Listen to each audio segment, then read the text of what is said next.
They say a mute child cannot be cured. They're wrong. This little girl stayed silent for 730 days, 2 years of absolute silence.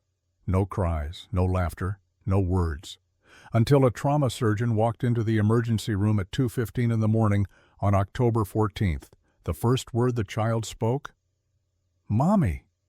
And that single word shattered a $3.8 billion curse. The fluorescent lights of Crescent City Medical Center hummed with the frequency of exhaustion. Dr. Evelyn Thorne leaned against the nurse's station, her surgical scrub still damp with someone else's blood. 18 hours. That's how long she'd been on her feet. The double shift had turned into a triple when the car accident victims kept rolling through the doors. Her hands shook as she signed the last discharge form. Not from adrenaline, that had burned out hours ago, from memory. 3 years since she'd stood in a different hospital, a different ward, watching her 8-year-old son's monitor flatline after 16 months of fighting leukemia. The debt from Michael's treatment still crushed her, $180,000. The number haunted her sleep.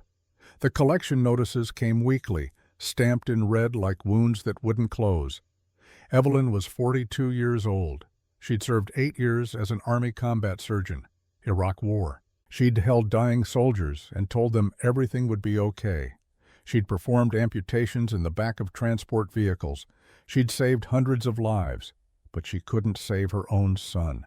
That failure lived in her chest like shrapnel, constant, painful, permanent. Dr. Thorne, the charge nurse's voice cut through the haze. There's a situation. Exam room 4. Evelyn pushed off the counter. Her back screamed in protest. What kind of situation? The nurse's eyes held something Evelyn couldn't quite read. Fear? No. Awe. You need to see for yourself. The hallway stretched longer than it should have. Evelyn's sneakers squeaked against the linoleum with each step. The overhead lights flickered. Someone had reported the electrical issues 3 times this month. No one had fixed them. Budget cuts. Everything in New Orleans came down to budget cuts these days. She reached exam room 4 and stopped. Through the small window in the door, she could see a man, tall, impossibly tall. His back was to her, but even from behind he radiated something that made the hair on her arms stand up. Authority. Old authority. The kind that didn't need to be announced. In his arms, he held a small child. A little girl, perhaps 2 years old. The child was screaming, not the ordinary tantrum of a toddler. This was the sound of pure animalistic terror. The man's shoulders were rigid with tension. His head bowed over the child like he was trying to physically shield her from the world. Evelyn opened the door. The sound hit her like a physical wave. The little girl's screams vibrated in her chest, made her teeth ache. She'd heard children cry before, thousands of times. This was different. This was a soul being torn apart. The man turned. Evelyn's breath caught. He was older than she'd expected. Not in the way his face looked, that was ageless, carved from marble and shadow, but in his bearing. His eyes were the color of winter storms, gray and silver, and filled with a grief so deep it had its own gravity. Those eyes had seen things, wars, decades, centuries, perhaps. The thought should have been ridiculous, but looking at him, Evelyn believed it. Please. His voice was rough, British accent, old money, the kind that came from estates and titles, not universities. She won't stop. 9 nannies have quit in 2 weeks. The doctors say there's nothing wrong, but she's been screaming for 6 hours straight. Evelyn moved on instinct.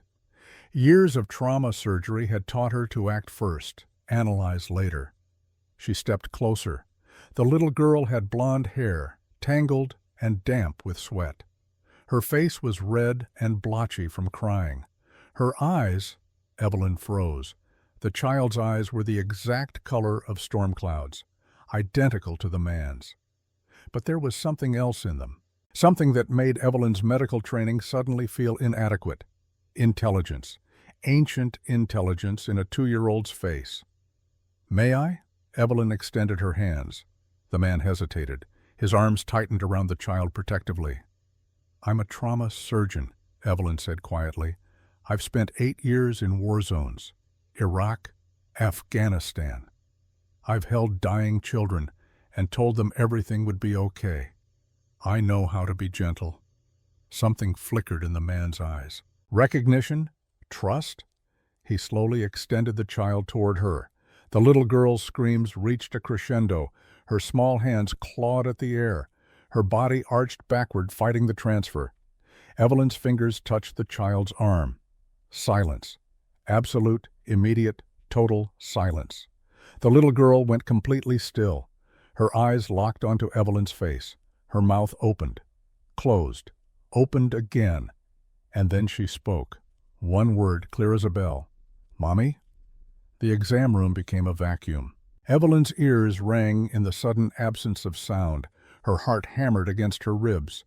The child's weight settled into her arms with a rightness that made no sense. "I don't," Evelyn's voice cracked, "I don't have a daughter." The man stared at her. His face had gone absolutely white, not pale. White, like every drop of blood had drained from his skin. "That's impossible!" He took a step backward.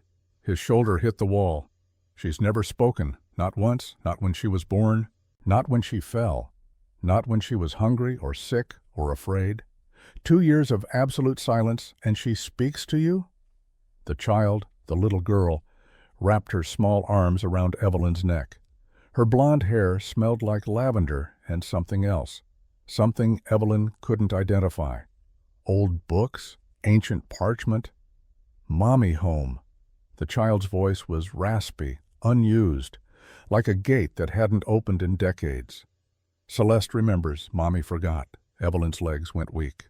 She sat down hard in the exam chair. The child, Celeste, settled into her lap like she'd done it 1,000 times before.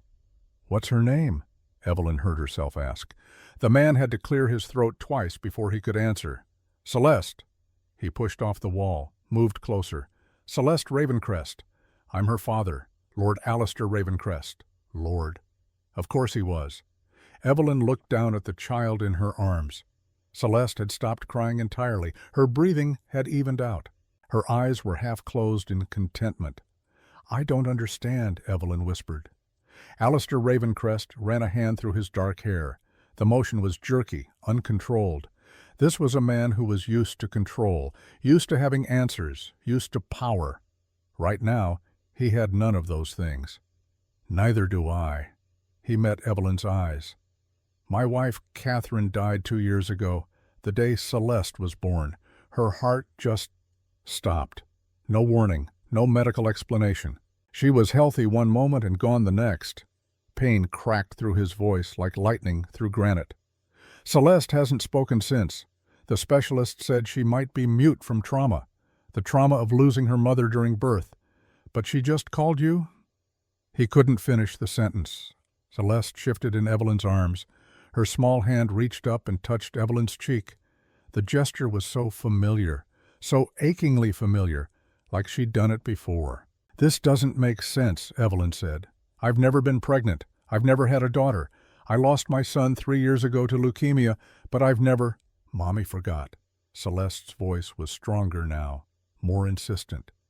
"Bad man made Mommy forget. But Celeste remembers. Celeste knows." The room tilted. Evelyn gripped the arms of the chair. Her medical training screamed at her. Delusion, psychotic break, stress-induced hallucination. She'd been awake for 20 hours.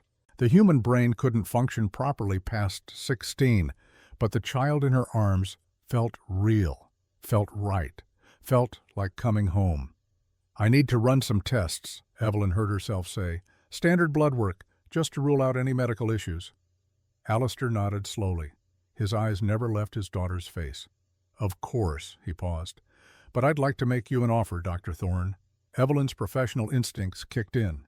Never accept offers from strangers. Never get involved with patients beyond the scope of treatment. What kind of offer? "Come work for me as Celeste's personal physician, $50,000 a month.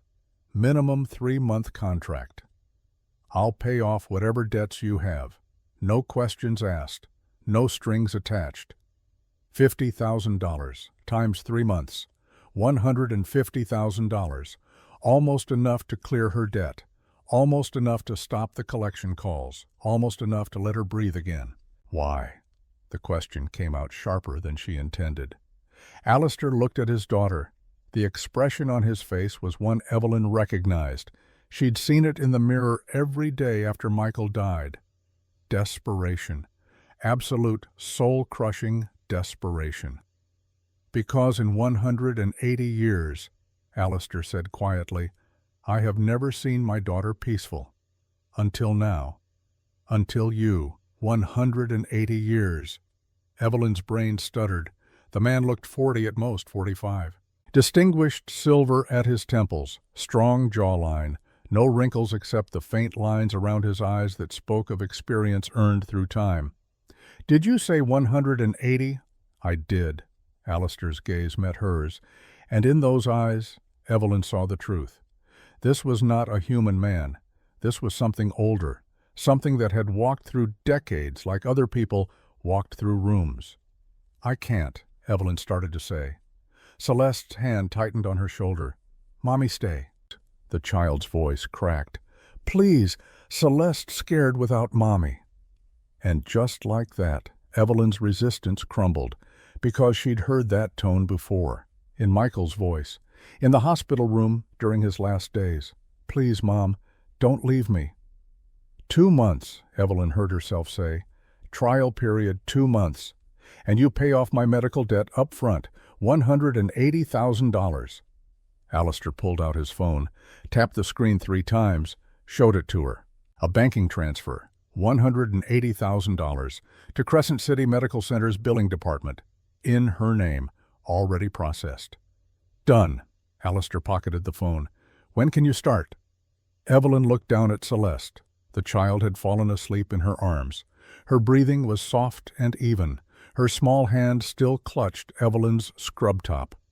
After I run those tests, Evelyn said, after I understand what's happening here. Fair enough. Alistair moved toward the door. I'll have Dr. Helena Cross meet us at Ravencrest Manor. She's been Celeste's physician since birth. She'll want to observe whatever tests you run. He paused with his hand on the door handle. Dr. Thorne, thank you. You have no idea what this means. But as Evelyn sat there holding a sleeping child who called her Mommy, she thought maybe she did. Dr. Helena Cross arrived at Ravencrest Manor at 4:30 in the morning. The manor itself was a sprawling Gothic structure in the heart of the French Quarter. 3 stories of dark stone and wrought iron hidden behind walls that dated back to the 1820s. Evelyn had driven past this building 100 times and never noticed it. Now, standing in the main foyer, she couldn't look away. The ceiling arched 40 feet above her head. Crystal chandeliers hung like frozen waterfalls. The floor was black marble veined with silver. Portraits lined the walls, men and women in period clothing spanning centuries. At the far end, a grand staircase curved upward into shadow. Dr. Helena Cross was not what Evelyn expected. She was young, late 20s, blonde hair pulled back in a severe bun, wire-rimmed glasses, white coat over a silk blouse. She carried a medical bag that looked older than the building. Dr. Thorne? Helena extended her hand, British accent, same old money tone as Alistair. Lord Ravencrest briefed me. You got Celeste to speak? Evelyn shook the offered hand. Helena's grip was firm, professional. She spoke one word, twice. I'd hardly call that a breakthrough. In our world, Helena said quietly, one word is a miracle. Our world, not the world, our world.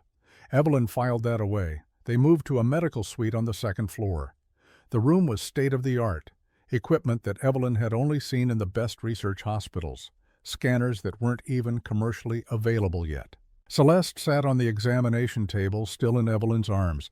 The child refused to be put down.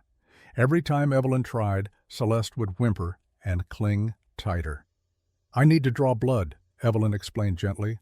Just a little poke. It won't hurt much. Celeste looked up at her with those storm-gray eyes. Mommy won't leave? I won't leave. The blood draw went smoothly. Celeste didn't cry, didn't flinch. She just watched Evelyn's face the entire time, like she was memorizing every detail. Helena ran the samples through a machine Evelyn didn't recognize.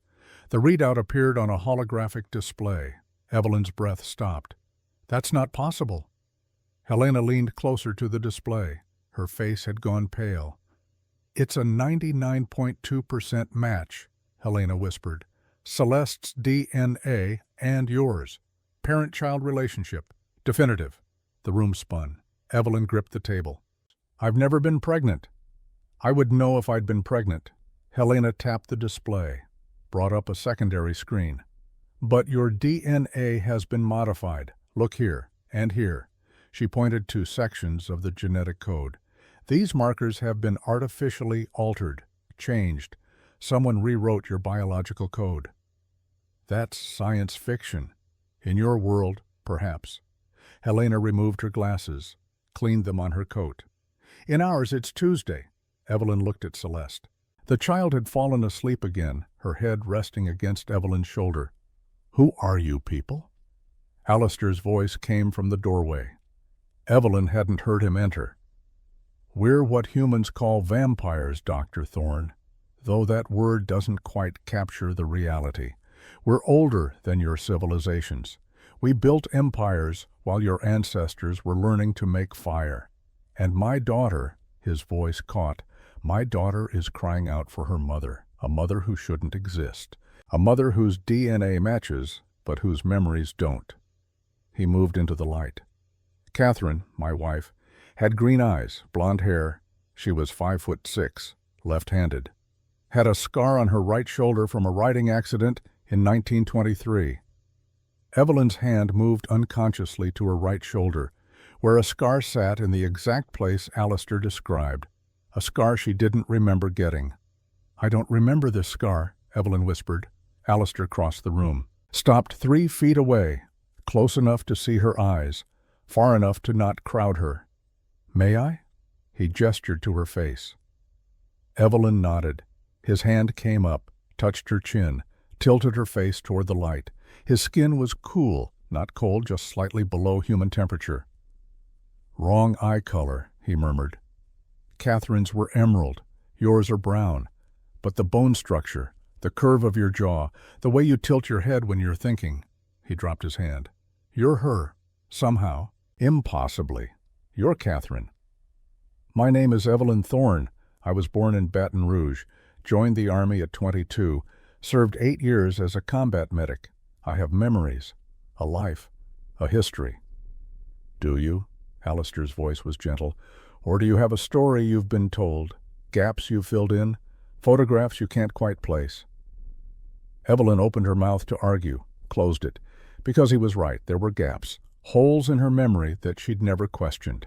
The first 10 years of her life were fuzzy. She'd always attributed it to normal childhood memory loss.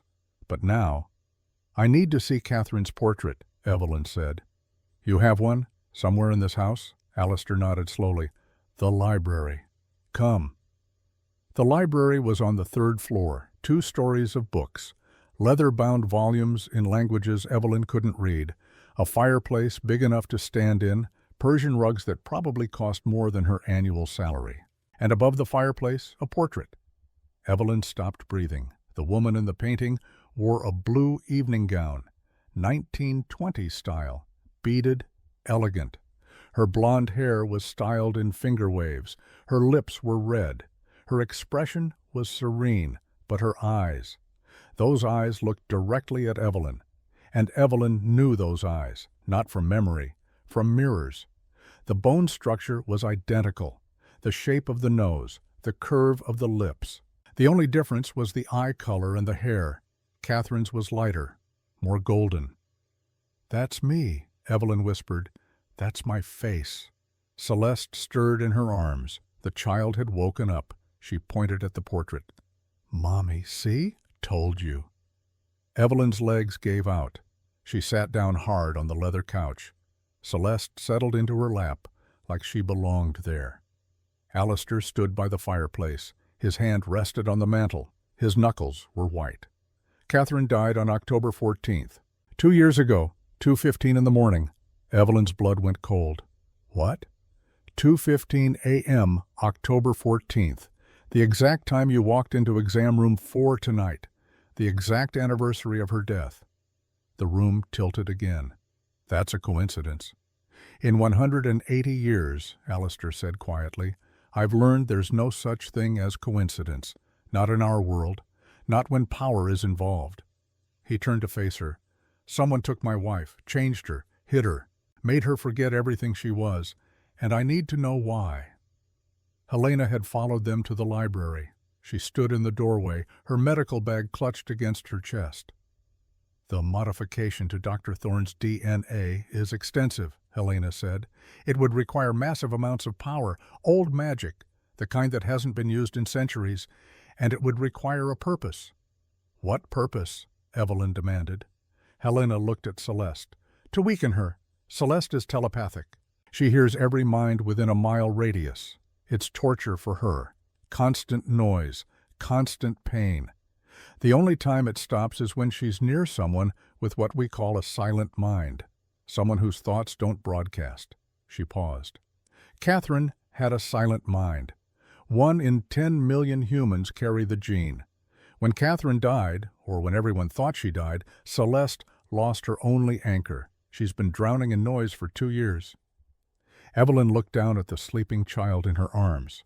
But I'm here now. Why didn't this happen before? Why didn't we cross paths earlier? Because you were hidden, Alistair said. His voice had gone hard, cold. Someone went to great lengths to keep you away. Someone who wanted Celeste to suffer. Someone who wanted her weak. He moved to his desk, pulled out a leather-bound ledger, flipped through pages. I've been going through our financial records. 2 years ago, right around the time Catherine died, there were irregularities. Large transfers, hidden accounts. I couldn't find the source. He turned the ledger toward Evelyn. The numbers made her head spin. Millions, tens of millions. All moving through shell corporations and offshore accounts. $720 million, Alistair said quietly. Gone. Embezzled over 80 years. So carefully done that our auditors never caught it. But Catherine would have. She managed our finances. She would have seen the discrepancies. Valen's combat training kicked in. She'd seen financial corruption before. Warlords, dictators, men who stole from their own people. Who has access to these accounts? 3 people. Myself, Catherine, and our Chancellor, Reginald Blackthorne. The name hung in the air like a noose. How long has Blackthorne been your Chancellor? 80 years. He's been family, my right hand. He held Celeste when she was born. He organized Catherine's funeral. He's been a constant presence through everything. Evelyn had heard this story before, in war zones, in corruption investigations, the trusted advisor, the loyal friend, the one closest to power, always the most dangerous. Where is Blackthorne now? West Wing, asleep. It's almost dawn. Alistair glanced at the windows. The sky was beginning to lighten. We need to rest, especially Celeste. She hasn't slept properly in months. Evelyn looked down at the child. Celeste's breathing was deep and even. Her small hand clutched Evelyn's shirt. I'll stay with her, Evelyn heard herself say. Tonight, until we figure this out. Alistair's expression shifted. Gratitude, relief, hope. The East Wing has guest quarters. I'll have them prepared. He paused at the door. Dr. Thorne, Evelyn, when you sleep, if you dream, pay attention. Sometimes the subconscious remembers what the conscious mind has forgotten. The guest quarters were larger than Evelyn's entire apartment. A 4-poster bed, silk sheets, a fireplace, windows that overlooked a garden she couldn't see in the darkness. She lay down with Celeste curled against her side. The child's breathing synchronized with hers almost immediately. Evelyn stared at the ceiling. Her mind raced. DNA matches, modified genes, embezzlement, a dead wife who looked exactly like her, a child who called her mommy. None of it made sense. All of it felt true. Her eyes drifted closed, and the dreams began. She was dancing. A ballroom. Enormous. The ceiling painted with angels and demons locked in eternal battle. Chandeliers dripping crystal light. The floor polished black stone that reflected like still water. She wore a blue dress, the same one from the portrait, beaded, heavy, beautiful. A man held her. Strong arms, confident lead.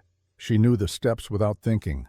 Waltz, Viennese style, 1, 2, 3, 1, 2, 3. She looked up, Alistair, but younger, less burdened.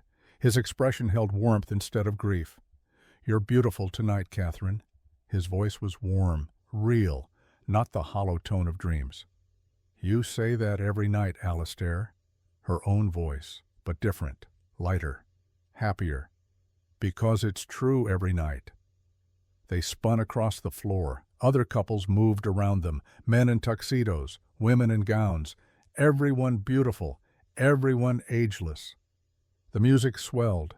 Alistair pulled her closer. "I love you," he whispered. "For 100 years, I'll love you. For 1,000. For as long as stars burn." She smiled. "That's a long time, my lord." Not long enough. The dream shifted. The ballroom dissolved. Reformed. She was in a bedroom now, different from the guest quarters. This one had paintings on the walls, books on the shelves, personal things, her things. She was pregnant. Her hand rested on her swollen belly. 7 months, maybe 8. She could feel the baby moving. Strong kicks, healthy, a girl. She knew it was a girl, Celeste. The door opened. A man entered, older, silver hair, expensive suit, kind eyes that crinkled at the corners. "Catherine," he smiled. "How are you feeling?" "Tired, Reginald, but happy." Reginald Blackthorne, the Chancellor. He moved to the window, looked out at the garden. "The baby will change everything," he said quietly. "You know that, don't you? A hybrid child, half vampire, half something else. The council is concerned. The council is always concerned." She, Catherine, stood up, moved to the mirror, adjusted her dress. "They were concerned when Alistair married me, when we announced the pregnancy, when I didn't die from carrying a vampire's child. They'll be concerned when Celeste is born healthy and perfect." Reginald turned, and for just a moment his eyes held something dark, something calculating. "What if she's not perfect, Catherine? What if she's dangerous?" "She's my daughter. She'll be loved. That's all that matters." The dream cracked, like glass shattering. She was in the bedroom again, but different, wrong. She was on the bed, screaming, blood everywhere. Too much blood, childbirth. Celeste was coming. Doctors surrounded her. Helena, Alistair gripping her hand, his face white with fear. "Push," Helena commanded. "Catherine, push." She pushed. Agony tore through her. Worse than anything she'd ever felt. Worse than bullets, worse than bombs. This was dying. She could feel it. Her heart struggling, her breath coming in gasps. And then a cry. A baby's cry. Celeste. Perfect. Beautiful. Alive. Helena held the baby up. A girl. Healthy. Strong. Alistair was crying. Tears streaming down his face. "Catherine. Catherine. Look. Our daughter." But Catherine couldn't look. Because Reginald was there, standing in the corner, holding something. A lantern. Old tarnished silver, with a flame that burned black instead of gold. "I'm sorry," Reginald whispered. "I'm so sorry, Catherine. But the child threatens everything. The finances. The empire. If Alistair dies, if there's an heir, the auditors will come. They'll find what I've done. I can't allow that." He opened the lantern. The black flame reached for her. Catherine tried to scream, tried to warn Alistair, but her voice wouldn't work. The flame touched her chest and pulled. It pulled her soul, her memories, herself. Everything that made her Catherine Ravencrest was being sucked into that black flame. "The child or the crown," Reginald's voice echoed. "I'm giving you a choice, Catherine. Die and let Celeste inherit everything, or forget. Forget everything. Forget Alistair. Forget Celeste. Forget yourself. I'll change your body, give you a new life, and Celeste will grow up weak, without her mother's protection, without her mother's love. She'll never be strong enough to threaten my position. Catherine felt herself being torn apart, atom by atom, memory by memory. She thought of Celeste, her daughter, hours old, perfect. She thought of Alistair, her husband, her love, and she chose. "Take me," she gasped. "Leave Celeste. Take me." Reginald nodded slowly. "As you wish. The bargain is struck. Your memory for her life, your soul for her breath." The lantern consumed her. Everything went black. Evelyn woke up screaming. She bolted upright in bed. Her heart hammered. Sweat soaked her clothes. Celeste sat up beside her, small hand touching her arm. "Mommy remembers now?" The child's voice was calm, knowing. Evelyn looked at her hands. They were shaking. That was real. That dream. That was real. Not dream. Celeste's gray eyes were ancient in her young face. Memory. Celeste showed you. Through telepathy.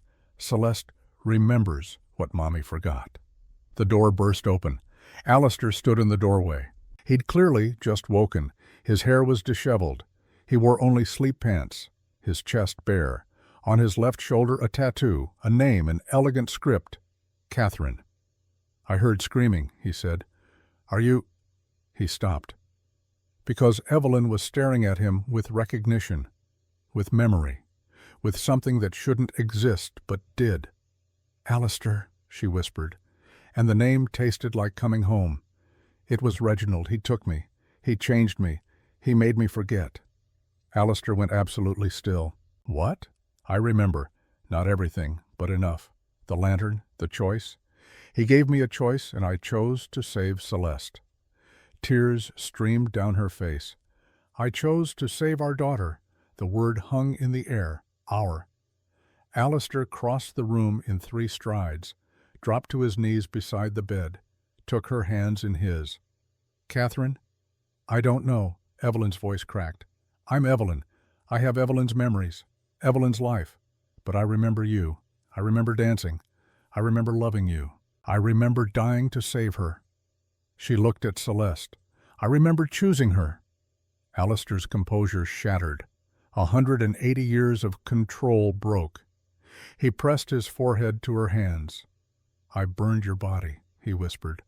"I held your funeral. I mourned you for 2 years, and you were alive, hidden, changed, suffering alone." "I wasn't suffering." Evelyn touched his hair, the gesture automatic, familiar. "I didn't remember what I'd lost. That was the mercy. I didn't remember you." She paused. "Until now." Celeste climbed into her lap, wrapped small arms around both of them. "Family together now?" the child said simply. "Bad man can't win. Family stronger." Alistair looked up. Beneath the grief, something else stirred. Rage. Pure, cold, ancient rage. "Reginald," he said. The name was a death sentence. "He's been here the whole time, living under my roof, pretending to grieve with me, pretending to help with Celeste. While he knew what he'd done." He stood up. The movement was predatory, fluid, dangerous. "I'm going to kill him." "No." Evelyn caught his arm. "Not yet. We need proof.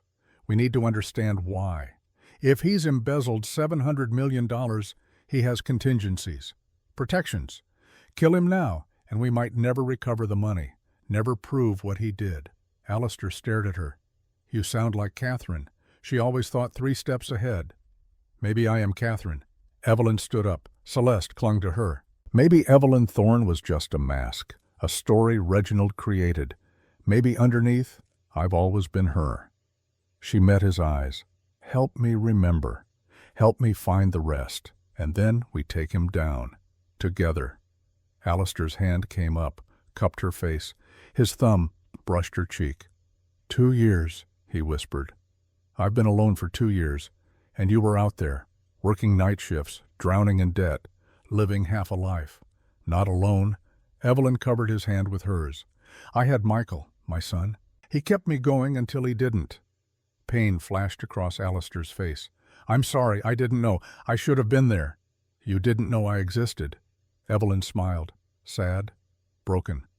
That was the point. Reginald hid me so well that even you couldn't find me, and he made sure I'd never come looking. She paused. But Celeste found me, 2 years later, on the exact anniversary, at the exact time, like fate couldn't be denied forever. Celeste yawned, rubbed her eyes. Celeste looked for Mommy every day, in every mind, every person, 730 days, and then Mommy walked into hospital and Celeste knew. The child looked at Alistair. Told you Mommy would come back. Alistair's laugh was choked, wet. He pulled both of them into his arms. For a moment they stood there. 3 people who shouldn't fit together, but did. A vampire lord who'd lost everything. A surgeon who didn't know she was a queen. And a 2-year-old girl who'd stayed silent for 730 days, waiting for the only person who could make the noise stop. Outside, the sun rose over New Orleans. And in the west wing of Ravencrest Manor, Chancellor Reginald Blackthorne woke up. He didn't know it yet. But his 80 years of carefully constructed lies were about to collapse, because the queen he'd buried had risen, and she was coming for him. Dawn in New Orleans painted the sky in shades of burnt orange and deep purple. Evelyn stood at the window of the guest quarters, watching the city wake up below. Her hands wrapped around a cup of coffee that had gone cold an hour ago. She couldn't remember picking it up, couldn't remember the sun rising. All she could remember was the dream, the lantern, Reginald's face as he tore her soul apart. Behind her, Celeste slept peacefully for the first time in 2 years. The child's breathing was deep and even. No nightmares, no screaming, just the soft sound of a 2-year-old finally at rest. Alistair had left an hour ago. He'd kissed Celeste's forehead. His hand had lingered on Evelyn's shoulder. The touch had lasted 3 seconds, maybe 4. It had felt like coming home and saying goodbye at the same time. "I need to prepare," he'd said. His voice had been hollow, controlled, the voice of a man who'd spent 180 years learning not to break. "The council meets at noon. If we're going to accuse Reginald, we need evidence, irrefutable evidence." Now alone with her thoughts and a sleeping child, Evelyn felt the weight of what she'd agreed to. She was going to war, against a man who'd already killed her once. A soft knock at the door pulled her from the window. Dr. Helena Cross entered without waiting for permission. She carried her medical bag and a device Evelyn didn't recognize, something that looked like a scanner crossed with a Victorian music box. "I need to examine you," Helena said. No preamble, no pleasantries. "Properly this time. If you truly are Catherine, there will be evidence beyond DNA. Magic leaves scars." Evelyn set down her coffee. "What kind of scars?" "The kind that hide in places doctors don't think to look." The examination took 40 minutes. Helena worked with the precision of a surgeon and the intensity of a detective. She scanned Evelyn's body with the strange device, took blood samples, measured electromagnetic fields that Evelyn couldn't see but could feel, static electricity that made her skin prickle. There. Helena stopped the scanner behind Evelyn's right ear. The device began to emit a high-pitched whine. "Do you feel that?" Evelyn touched the spot. Her fingers found a small patch of skin that felt different, smoother, colder, like scar tissue, but she'd never been injured there. "What is it?" Helena adjusted the scanner's settings. A holographic image projected into the air, Evelyn's skull rendered in blue light, and behind her ear, glowing an angry red, was a symbol, a sigil, ancient, complex, layers upon layers of interlocking geometric patterns that hurt to look at. Helena's scanner went haywire. I've never seen magic this old, this precise, 14th century workmanship at minimum." She zoomed in on the sigil. The patterns shifted and writhed like living things. "It suppresses everything that makes you supernatural, your power, your memories, your very identity. It's like taking a symphony and crushing it down to a single note. You're still you, but you can't hear the music anymore." She paused. "And it does something else. It changes your physical structure, DNA, bone density, eye color. It's not an illusion. It's actual biological modification. Whoever cast this didn't just hide Catherine. They rewrote her at the cellular level. Evelyn stared at the glowing sigil. Her hand drifted to her eyes. Brown eyes, not green. Can it be removed? Yes, but it's dangerous. The seal is tied to your life force. Remove it wrong, and it could kill you. Or worse, trap you between states. Neither Catherine nor Evelyn, just emptiness. Helena closed the scanner. The hologram disappeared. There's something else. The seal is cracking. Evelyn's blood went cold. Cracking? Look here. Helena pulled up the image again, pointed to hairline fractures running through the sigil. When Celeste touched you, when she called you Mommy, it created an emotional resonance. Mother-daughter bonds are powerful. They bypass logic, bypass barriers. The seal was designed to suppress Catherine's identity, but it wasn't designed to withstand a 2-year-old screaming for her mother. Helena met Evelyn's eyes. The seal is failing, slowly, but inevitably. Within days, maybe hours, it will shatter completely, and when it does, every memory Catherine ever had will flood back, all at once. Will I still be Evelyn? The question hung in the air. Helena's expression softened. For the first time, she looked young, uncertain. I don't know. I've never seen a case like this. You might integrate both identities. You might lose one entirely. You might become something new altogether. She packed her equipment. But I do know this. Whoever cast this seal knew exactly what they were doing. This level of magic requires decades of study, centuries of practice, and a complete disregard for the life you're destroying. Evelyn thought of Reginald, his kind eyes, his gentle smile, his black lantern. He's a monster, she said quietly. Yes? Helena moved to the door, paused. But he's a monster who's been hiding in plain sight for 80 years, which means he's smart, cautious. He'll have contingencies. Protections. She looked back at Evelyn. Be careful. Men like Reginald don't give up power easily, and they certainly don't let their victims rise from the grave without a fight. The west wing of Ravencrest Manor was older than the rest of the building. Evelyn could feel it as she walked the corridors. The air was different here, heavier, like walking through water instead of atmosphere.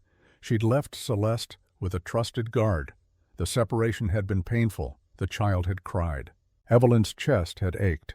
But this was something she had to do alone.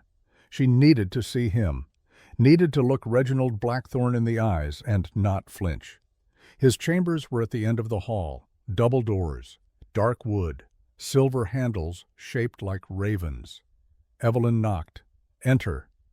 The voice was warm, cultured, the voice of someone who'd spent 2 centuries perfecting the art of sounding trustworthy. Evelyn opened the door. The office beyond was immaculate. Floor-to-ceiling bookshelves, a mahogany desk that probably dated to the Revolutionary War, leather chairs, a fireplace with a portrait above it, Reginald himself painted sometime in the 1800s. The man matched his portrait. Silver hair, perfectly styled. Expensive suit, perfectly tailored. Kind eyes behind wire-rimmed glasses. He looked like everyone's favorite grandfather, the kind who told stories and gave sage advice and remembered your birthday. He looked nothing like a killer. Dr. Thorne? Reginald stood, extended his hand. I've been hoping to meet you. Alistair speaks very highly of your work with Celeste. Evelyn shook his hand. His grip was firm, warm. The hand of someone who'd built empires and crushed enemies and never lost a night's sleep over either. Thank you. Celeste is special. That she is. Reginald gestured to a chair. Please, sit. Can I offer you tea, coffee? No, thank you. Evelyn sat. Her posture was relaxed, professional. Nothing in her expression betrayed the rage building in her chest. This man had killed her. This man had stolen 2 years from her daughter. This man was sitting across from her, smiling, offering tea. I wanted to ask you about Catherine, Evelyn said. Her voice was calm, measured, the voice of a doctor taking a case history. Alistair mentioned she died during childbirth. Can you tell me what happened? Something flickered in Reginald's eyes, too fast to identify. But there. "It was tragic," he said softly. "Catherine was healthy. The pregnancy was progressing normally. And then, during delivery, her heart simply stopped. No warning, no complications. Dr. Cross did everything she could, but—" He spread his hands. "Sometimes even we can't cheat death." Evelyn leaned forward. "But that doesn't make medical sense. Sudden cardiac arrest during delivery usually has a cause. Blood clots, hemorrhage, amniotic embolism. Did the autopsy show anything?" Reginald's smile didn't waver, but his fingers tightened on his teacup. "There was no autopsy. Vampire physiology makes them unreliable. And Alistair was too grief-stricken to push for one. He just wanted to bury his wife and move on." "Interesting." Evelyn stood, moved to the window, looked out at the garden. "Because in my experience, sudden deaths always have explanations. It's just a matter of looking in the right places." She turned back to Reginald. "What happened to Catherine's personal effects? Her clothes, her jewelry?" "Alistair keeps them, in her old chambers. He hasn't touched the room since she died." "And her financial records? She managed the estate accounts, correct?" Reginald set down his teacup. The motion was controlled, deliberate. "She did.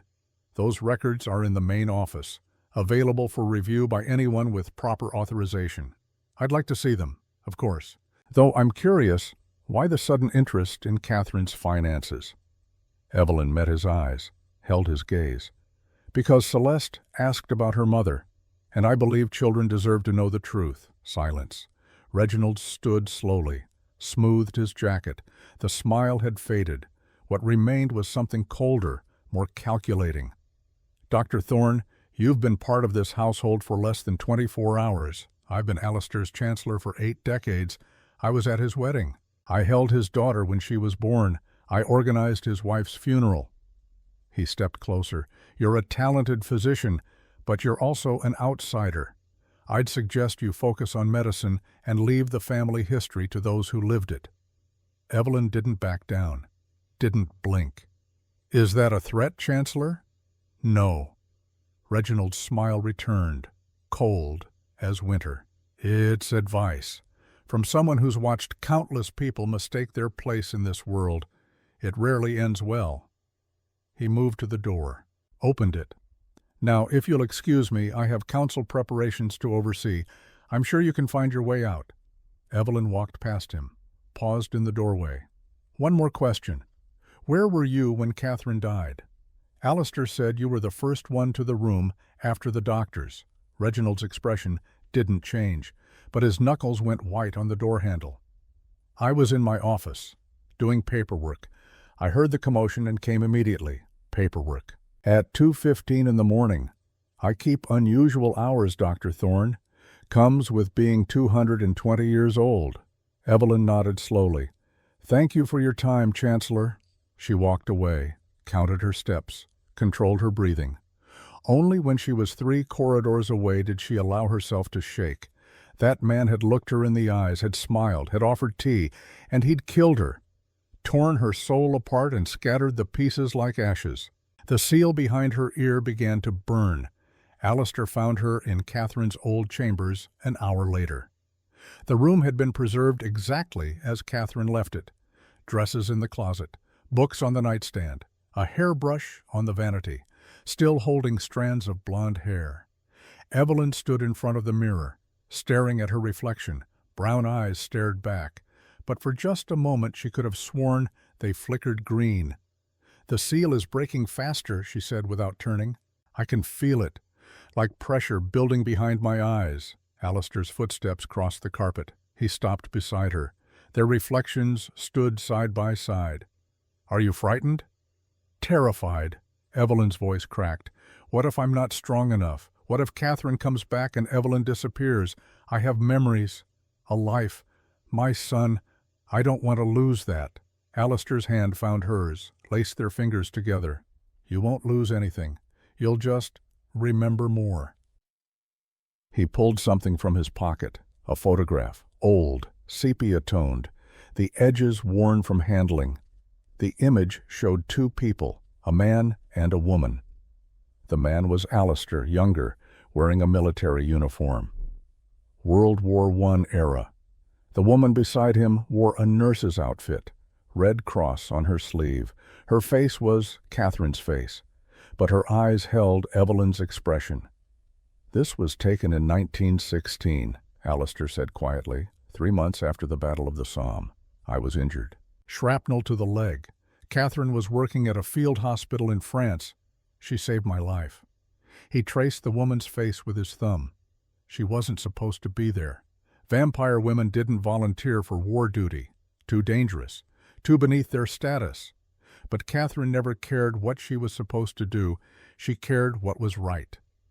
Evelyn studied the photograph. The woman's stance, the way she held her shoulders, proud, defiant, familiar. "We married 6 years later," Alistair continued. 1922. Small ceremony. Just family. She wore a blue dress, beaded. She'd made it herself because she refused to let anyone else choose her wedding gown. He smiled. The expression was painful, beautiful.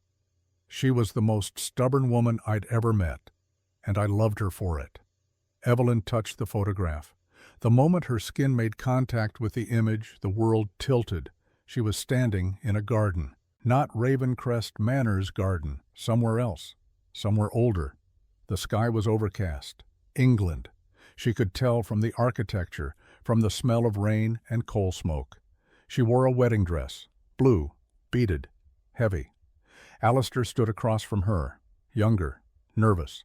His hands shook as he slid a ring onto her finger. "Catherine Stormborn," he said. His voice cracked. "I vow to love you through centuries, through wars, through every storm this world throws at us. You are my heart, my home, my eternity." She, Catherine, smiled. "Alistair Ravencrest, I vow to drive you absolutely mad with my stubbornness, to question every tradition, to save you when you're too proud to ask, and to love you until stars forget to shine." They kissed. The garden erupted in applause. The memory shifted. Fast forward. Years compressing into moments. She saw herself, Catherine, managing ledgers, the Ravencrest estate finances, millions of pounds flowing through accounts. She caught discrepancies. Small ones at first, 5,000 here, 10,000 there. She confronted Reginald. "These numbers don't match," she said, pointed to the ledger. "Where did this money go?" Reginald smiled, warm, grandfatherly. "Just standard operating expenses, my dear. Nothing to concern yourself with. I manage the finances. Everything concerns me." Reginald's smile faded. "Catherine, you're brilliant with numbers, but you don't understand the complexities of century-old financial structures. Trust me, it's all legitimate." But Catherine didn't trust him. She dug deeper and found it. $720 million. 80 years of systematic theft. Shell corporations, offshore accounts, money moving through so many layers that even the best auditors had missed it. Reginald had been stealing for nearly a century, and Catherine had found the proof. The memory shifted again. She was pregnant. 8 months. She confronted Reginald in his office. "I know what you've done," she said. Through the evidence on his desk. 80 years of embezzlement. "You've stolen enough to fund a small country." Reginald looked at the papers, then at her. His expression was calm, almost sad. "Catherine, sweet, brilliant Catherine, I was hoping you wouldn't find this. I'm taking it to the council. You'll be arrested, tried, imprisoned." "No," Reginald stood. "You won't. Try to stop me." "I don't need to stop you." Reginald moved to his cabinet, pulled out a lantern. Black metal, tarnished, ancient. "I just need to make you forget." Catherine's hand went to her belly, protective. "What is that?" "A hollow lantern, 1,400 years old. It consumes souls, memories, identity. It's forbidden, of course, but I've had it for a very long time, just in case." He opened the lantern. Black flame flickered to life. "The child threatens everything, Catherine. If Alistair dies, and he will, everyone dies eventually, Celeste inherits. The estate, the fortune, everything, which means auditors, investigations. My theft will be discovered." Reginald's voice was almost kind. "I can't allow that. So I'm giving you a choice. The same choice I'll give you in 2 months when Celeste is born. Your life for hers, or your memory. Catherine backed toward the door. I'm practical. Kill you, Celeste becomes heir. But if you forget, if you disappear, if Catherine Ravencrest ceases to exist, then Celeste grows up weak, broken. Without her mother's strength, she'll never be stable enough to inherit, never be strong enough to challenge me. He stepped closer. The black flame reached toward her. Choose, Catherine, death or forgetfulness. She ran. But 2 months later, when Celeste was born, when Catherine was at her weakest, Reginald returned, and this time there was no running. Evelyn gasped. She was back in Catherine's chambers. The photograph had fallen from her hands. Alistair gripped her shoulders, steadying her. "What did you see?" he demanded. "Everything." Evelyn's voice was hollow. "I saw our wedding.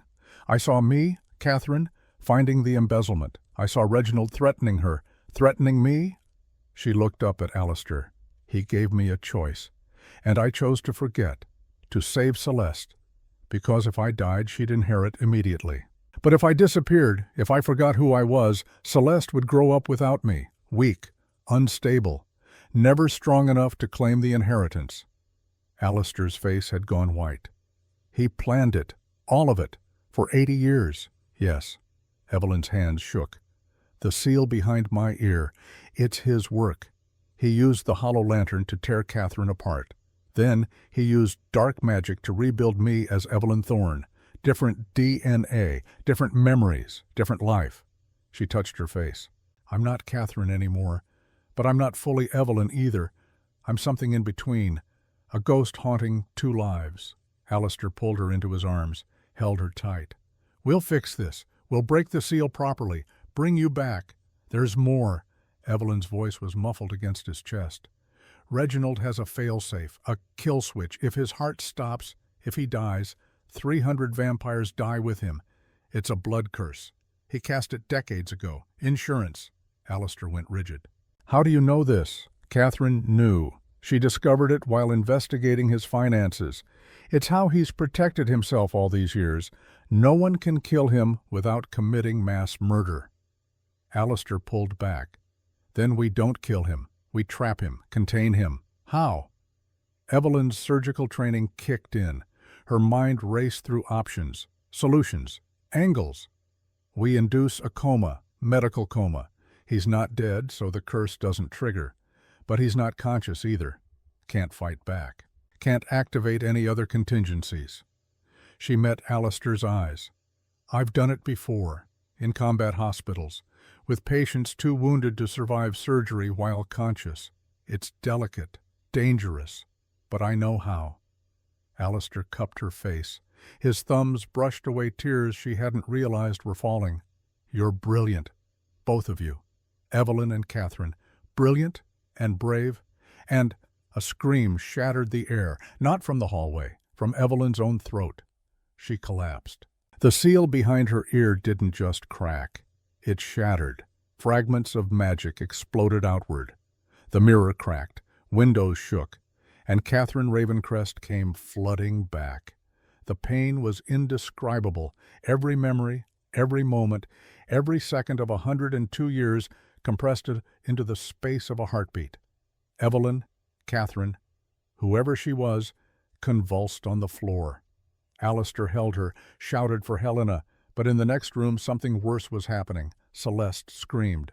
Not a normal scream, a sonic wail that shattered every window in the manor, the sound of a child whose telepathic core was tearing itself apart.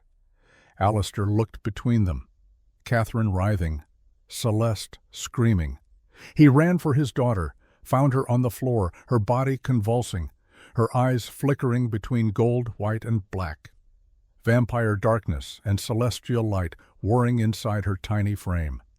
Helena burst into the room, scanned frantically. "She's destabilizing," Helena shouted. The seal breaking released Catherine's celestial energy. It's resonating with Celeste's hybrid core. The imbalance is killing her. Celeste's skin began to glow. Cracks of light appeared on her arms, her chest. She was literally tearing apart from the inside. How do we stop it? Alistair demanded. Helena's face was white. Blood bond ritual. Catherine and Alistair both channel into Celeste.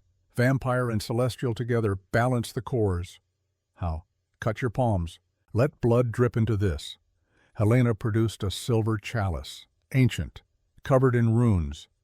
Then Celeste drinks. Your combined essences will stabilize her. Catherine appeared in the doorway, barely standing. Her eyes were green now, fully green. The brown had burned away. She didn't hesitate. She grabbed the ritual knife Helena offered, sliced her palm. Blood dripped into the chalice, red but glowing faintly white at the edges. Alistair did the same. His blood was darker, nearly black. Vampire blood, ancient and powerful. The two bloods swirled in the chalice, didn't mix. Instead, they formed a double helix, light and dark, twining together. Helena lifted Celeste, forced the child's lips open, poured the blood in. For 3 seconds, nothing happened. Then Celeste's eyes snapped open, both colors, gold and white, swirling together in perfect balance. She took a shuddering breath. The cracks on her skin sealed. The glow faded. Her convulsions stopped. And in that moment, Catherine felt it. A connection, not just mother-daughter, deeper, fundamental. She could feel Celeste's heartbeat, her thoughts, her fears and hopes and dreams. Alistair gasped. I feel her. I feel both of you. The three of them were linked now, blood to blood, soul to soul, a family bound not just by love, but by magic itself. Celeste opened her eyes fully, looked at her parents. Better now, she whispered. Mommy and Daddy together. Balance. Catherine pulled her daughter close. Alistair wrapped his arms around both. They stayed like that for a long moment. A perfect triangle, light, dark, and the bridge between. Then the door exploded inward, and Reginald Blackthorne stood in the doorway, holding a syringe filled with black liquid. Touching, he said. But you're too late. Time slowed. Catherine saw the syringe, saw Reginald's finger on the plunger, saw the black liquid, concentrated hollow lantern essence, enough to destroy a soul permanently. He was aiming for Celeste. Catherine moved, not consciously. Pure instinct. She threw herself in front of her daughter. The syringe plunged into her shoulder instead of Celeste's neck. Black fire exploded through Catherine's veins. She screamed. This was worse than the lantern, worse than the seal. This was annihilation, her soul being eaten from the inside. No! Alistair roared. He lunged for Reginald, but Reginald was already running, out the door, down the hallway. Helena grabbed Catherine. The ritual! The bond! Use it! Catherine didn't understand. The black fire was consuming her. She could feel herself dissolving. Channel through Celeste, Helena shouted. The blood bond, you're connected. Push the poison through to her and she can filter it. Her hybrid core can handle both energies. It was insane. It would kill Celeste. But Celeste grabbed her mother's hand. Mommy, trust Celeste. Celeste, strong. Catherine had no choice. She opened the connection. Let the black fire flow through her, through the blood bond, into Celeste. The 2-year-old's body lit up, gold and white and black. All three energies swirling inside her. For a moment, Catherine thought she'd killed her daughter. Then Celeste laughed. It was a pure, joyful sound. The black fire entered her hybrid core, and instead of destroying it, it completed it. 3 energies, vampire, celestial, and now shadow, perfectly balanced. Celeste glowed like a star. The black fire purified, reformed, became something new, silver flame. The child opened her eyes. They were no longer gold or white or black. They were silver, pure silver. Celeste, okay, the little girl said. Bad man's poison made Celeste stronger. She looked at the doorway where Reginald had fled. Bad man needs time out. They found Reginald in the council hall. He'd called an emergency session. 200 vampires filled the tiered seats. Council members, territory representatives, everyone who mattered. Reginald stood in the center of the floor, holding a dead man's switch. "Lord Ravencrest," he said loudly as Alistair entered, "I'm afraid I must call for a vote of no confidence. Your judgment has been compromised by grief. You've allowed an outsider, a human, to infiltrate our household. She's poisoned your mind against me." He gestured at Catherine, who stood beside Alistair, Celeste in her arms. "This woman is not Catherine. Catherine is dead. I organized her funeral myself. This is an imposter, possibly a shapeshifter, definitely a threat." Murmurs rippled through the crowd. Matthias Greywood, the head counselor, stood. 800 years old, face like weathered granite. "That's a serious accusation, Chancellor. Do you have proof?" "I have this." Reginald held up the dead man's switch. "This manor sits on a fault line. I've spent 50 years placing charges throughout the mountain, insurance against exactly this kind of infiltration. If Catherine were truly alive, she would know about the charges. She would know the activation code." He smiled at Catherine. "Tell them the code, imposter. Prove you're Catherine Ravencrest." Catherine met his eyes. Calm. Cold. "The code is Tempest 773. The charges are in the East Foundation, West Support columns, and beneath the council hall itself. You placed them starting in 1974. After I discovered your first major theft." Reginald's smile froze. "You showed them to me," Catherine continued, "as a threat, to keep me quiet. You said if I ever revealed your embezzlement, you'd blow the mountain and blame it on structural failure." She stepped forward. "But you made a mistake, Reginald. You told me too much, showed me too much, because you never believed I'd come back." Gasps echoed through the council hall. Catherine turned to address the assembly. "My name is Catherine Ravencrest. 2 years ago, Reginald Blackthorne used a forbidden artifact to tear my soul from my body. He changed my DNA, erased my memories, hid me in plain sight as a human surgeon named Evelyn Thorne." She gestured to Helena, who projected evidence onto holographic displays, financial records, the hollow lantern, medical scans showing the suppression seal. "He did this because I discovered his crime. 80 years of embezzlement, $720 million stolen from this council, from every family represented in this room." The murmurs became shouts. Reginald's face went red. "Lies, fabrications by a desperate woman trying to save her hybrid abomination." "Then let the council review the evidence," Catherine said calmly. "Let them see the shell corporations, the offshore accounts, the contracts that route money through your personal holdings." She stepped closer to Reginald. "You stole from this council for 8 decades. You killed me to hide it. You tortured my daughter to keep her weak, and now you're holding everyone hostage to avoid justice." Reginald's mask finally cracked. "She threatens everything. Look at her, a hybrid, vampire and celestial. She's a bomb waiting to explode. I did what was necessary to protect us all." "No." Alistair's voice cut through the chamber like a sword. "You did what was necessary to protect yourself, your money, your position." He turned to the council. "I move for immediate review of the evidence and immediate arrest of Chancellor Blackthorne on charges of embezzlement, murder, and kidnapping." Matthias stood. "Seconded.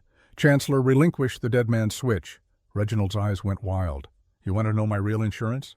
He pressed a button on the device. I lied. "This isn't a dead man's switch for my heart. It's a timer. 30 seconds. Then the charges detonate. The entire mountain collapses. 300 vampires die. The council hall. Everything." A digital display on the device began counting down. 29, 28, 27, and panic erupted. Vampires ran for the exits, but the doors were sealed. Reginald had planned for this. They were trapped. "Kill me, and you can't stop it," Reginald said. "Let me go and I'll deactivate it." Catherine looked at Celeste. The 2-year-old met her mother's eyes and smiled. "Celeste can stop it, Mommy." 26, 25 at 24. Celeste wriggled out of Catherine's arms. The child walked toward Reginald. "No!" Catherine screamed. But Celeste didn't stop. She looked up at Reginald with those silver eyes. "Bad man hurt Mommy.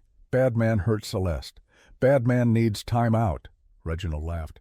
"A child is going to stop me? 23, 22, 21. Celeste raised her small hand, and the world stopped, not metaphorically, literally. Every person in the council hall froze, suspended in time. Only Celeste, Catherine, and Alistair could move. The timer stopped at 20. "What?" Catherine breathed. "Telepathy," Alistair whispered in awe. "She's holding every mind in this room, freezing them in a single moment." Celeste walked to Reginald, plucked the device from his frozen hand. "Bad man's toy," she said. She crushed it. The device shattered. The timer died. Then she let go. Time resumed. Reginald blinked, looked at his empty hand, at the crushed device on the floor. "No! No!" He ran for the door, made it 3 steps before Catherine's white fire hit him in the back. But something was wrong. The device hadn't been the trigger. Breaking it was the trigger. The ground shook. Deep underground, 50 years of carefully placed charges detonated. The council hall began to collapse. Screams erupted. Vampires ran for the exits. But the doors were blocked. Rubble falling. They were trapped. Catherine grabbed Celeste. Alistair grabbed them both. "We have to—" "No." Celeste pushed out of their arms, stood in the center of the collapsing hall, raised both hands, and a dome of energy erupted from her tiny body, gold and white and silver. Vampire darkness and celestial light and shadow magic woven together in perfect balance. The dome expanded, caught the falling ceiling, held it suspended. 2-year-old Celeste stood alone in the center, holding up tons of stone and metal with nothing but willpower. Her nose began to bleed. "Celeste?" Catherine ran to her. "Mommy, help," Celeste gasped. "Too heavy." Catherine didn't think, just acted. She placed her hands on Celeste's shoulders, channeled her celestial fire into her daughter. Alistair joined them, his vampire darkness flowing through Celeste. The 3 of them together.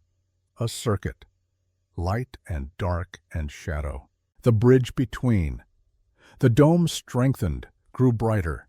Helena and the elders joined in. 12 ancient vampires channeling their power. Together, they didn't just hold the ceiling, they repaired it. Stone fused back together, metal straightened, cracks sealed. The council hall was whole again.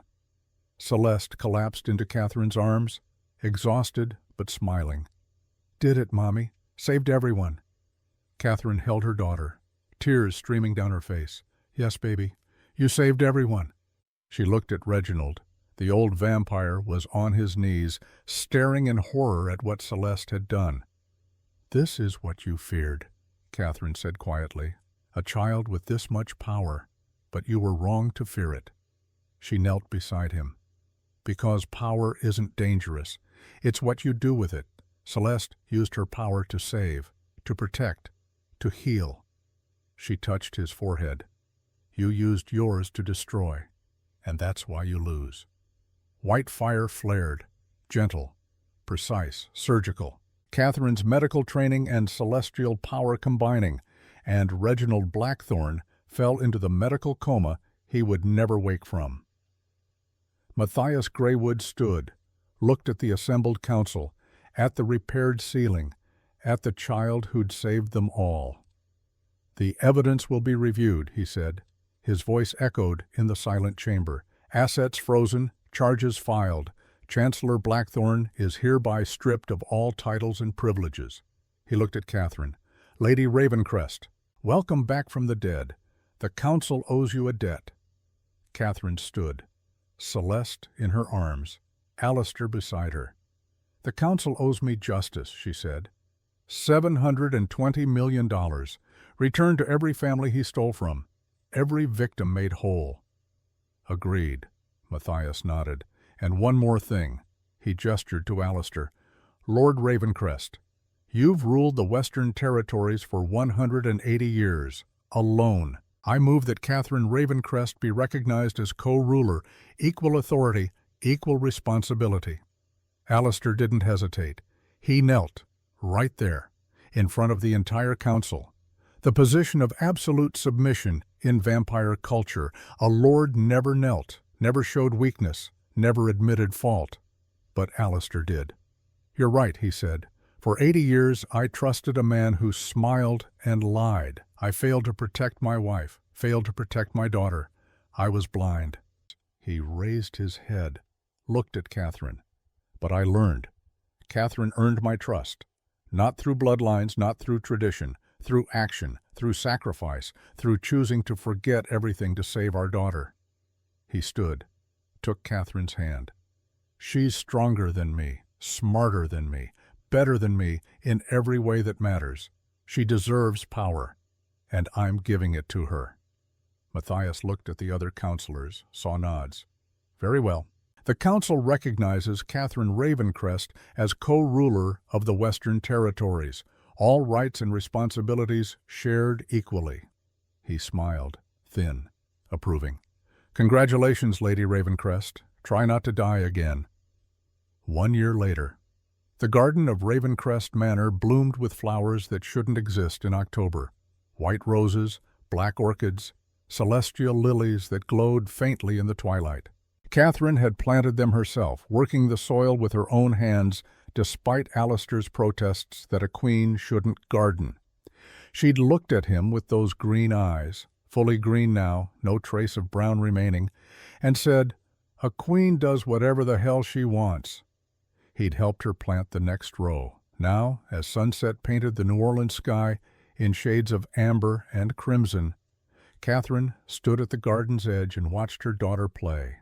Celeste was 3 years old, no longer the silent, terrified child who'd screamed for 730 days. She ran through the flowers, laughing, chasing butterflies that existed only in her telepathic imagination. Her blonde hair caught the light. Her silver eyes sparkled with mischief and intelligence.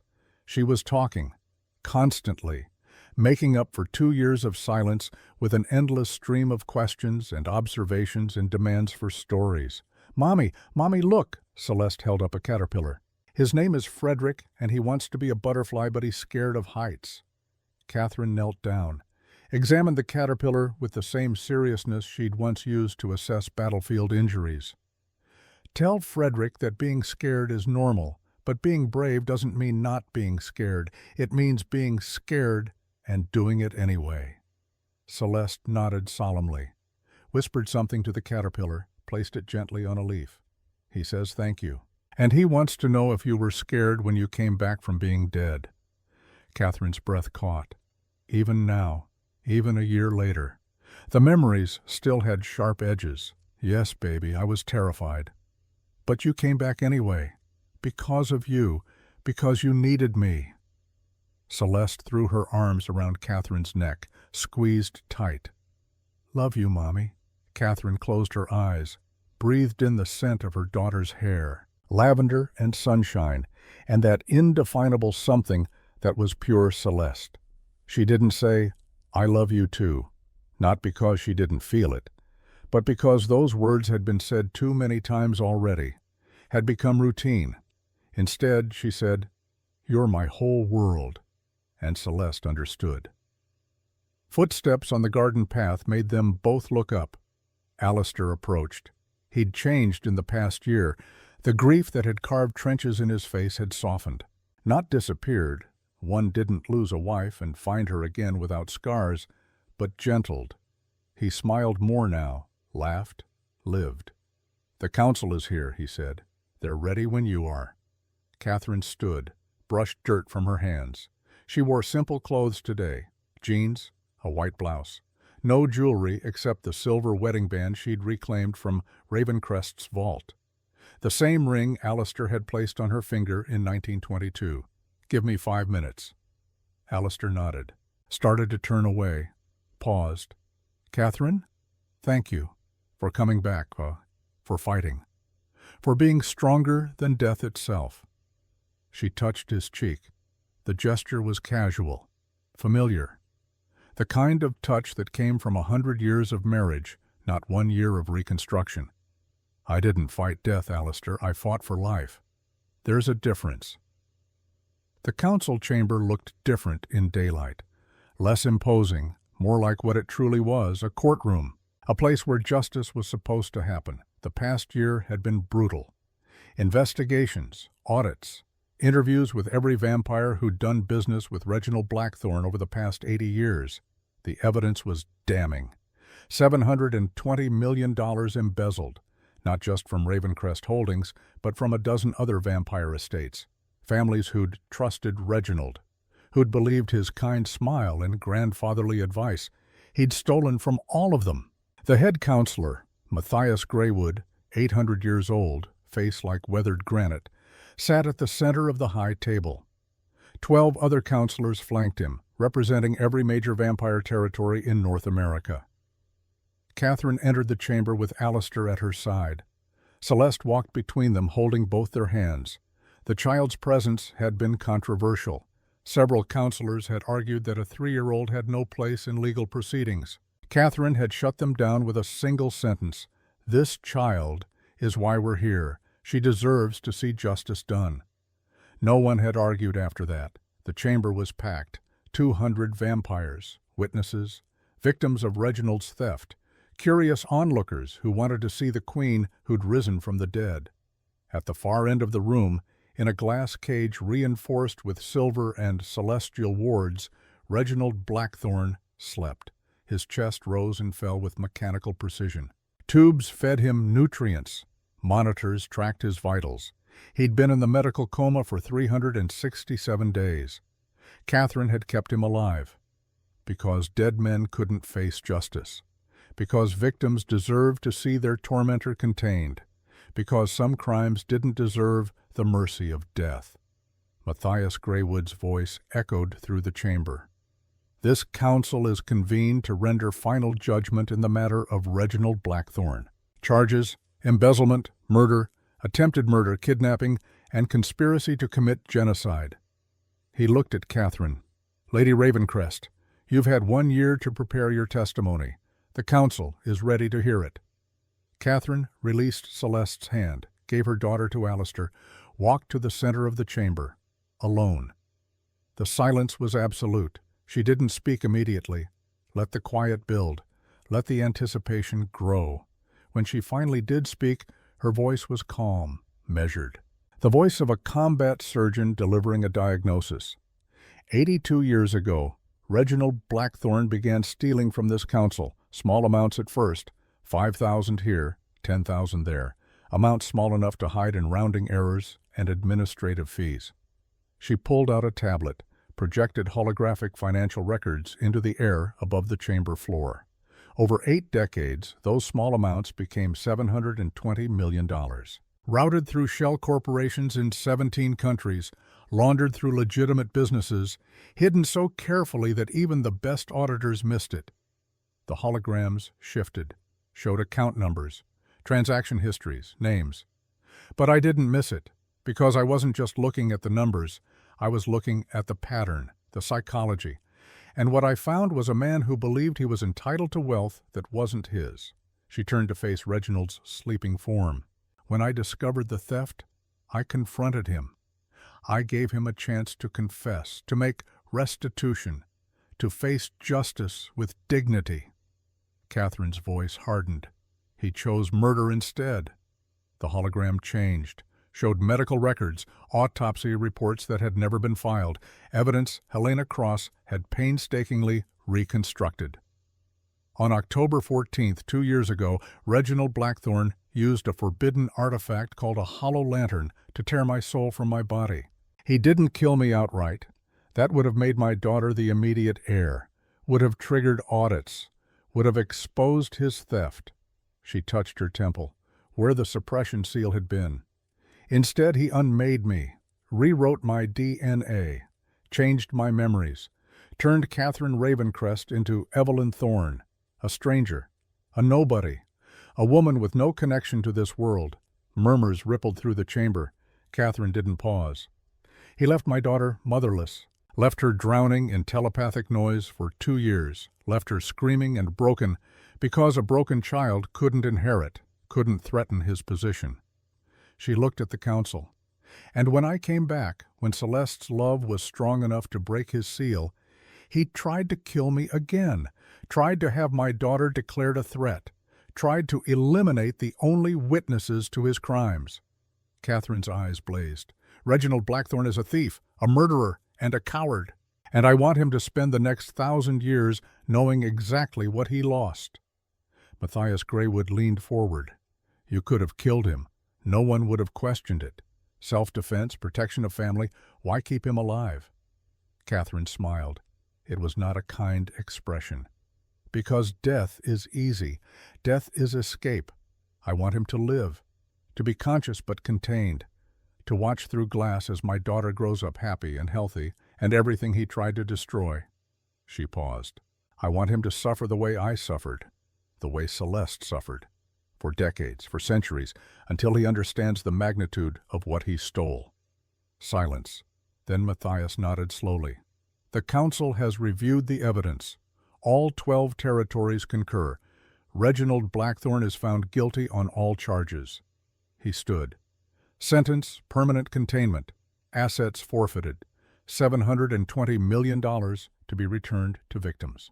The accused will remain in medical stasis until such time as Lady Ravencrest deems him fit for awakening." His gavel struck the table, which, given the severity of his crimes, may be never. The chamber erupted. Vampires stood. Some shouted approval. Others demanded harsher punishment. A few, the ones who'd lost fortunes to Reginald's schemes, called for immediate execution. Matthias silenced them with a gesture. "There is one more matter." He pulled out a document. "The distribution of recovered assets," he read from the list. "Northwood Estate, 12 million returned. Silverthorne Holdings, 18 million. Greywood Territories, 23 million. He continued down the list. Family after family, territory after territory. Every victim made whole. When he finished, Matthias looked at Catherine. "The Council recognizes that this recovery would not have been possible without Lady Ravencrest's investigation.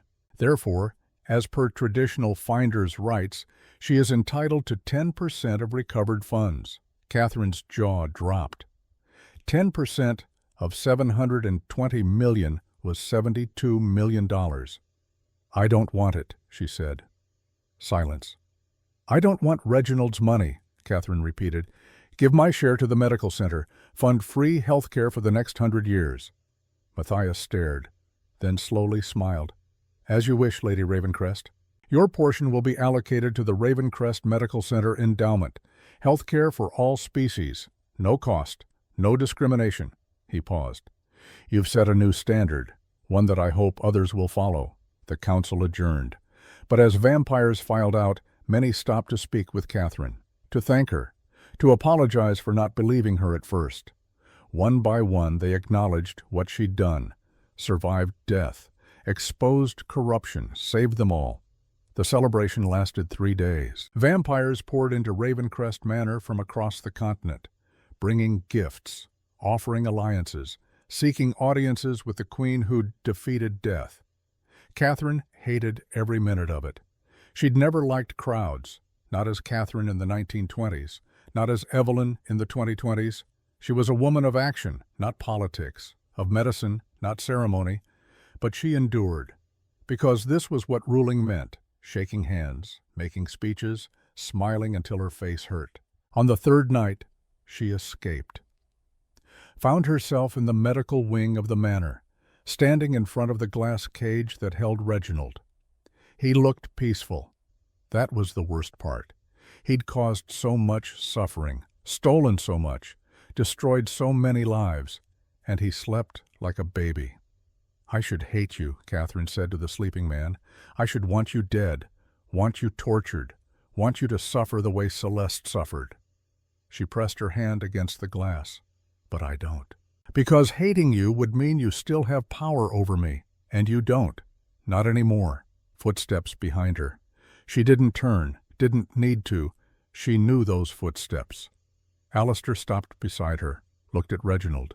"Do you think he can hear us, in there?" "Helena says yes. Some part of him is conscious, aware, just trapped." "Good." Alistair's voice was cold. "Let him be aware. Let him know exactly what he lost." They stood in silence for a moment, then Alistair spoke again, softer this time. "I was wrong about you, about us. When you died, when I thought you died, I blamed myself. Thought I should have protected you better. Should have seen the danger. Catherine finally looked at him. And now? Now I know you don't need protection. You need partnership, respect, trust. He turned to face her fully. For 102 years, I loved you, but I never truly saw you. I saw the woman I married, the wife, the mother. I didn't see the warrior, the strategist. The woman who could tear down an 80-year conspiracy with nothing but intelligence and determination. His hand found hers. I see you now, Catherine, all of you, and you're magnificent. Catherine felt tears prick her eyes. She'd cried more in the past year than in her entire previous life. Evelyn's influence, maybe, or just the release of 100 years of holding everything together. I'm both of them now, you know, Catherine and Evelyn. I remember our wedding, but I also remember Michael, my son, Evelyn's son. He was real. His death was real. That pain doesn't just disappear. I know. Sometimes I wake up and I don't know which memories are mine, which life was real, which woman I'm supposed to be. Alistair pulled her close, wrapped his arms around her. You're both.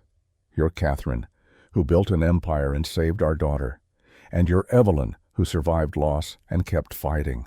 You're every version of yourself that ever existed, all at once. Catherine buried her face in his chest. It's exhausting.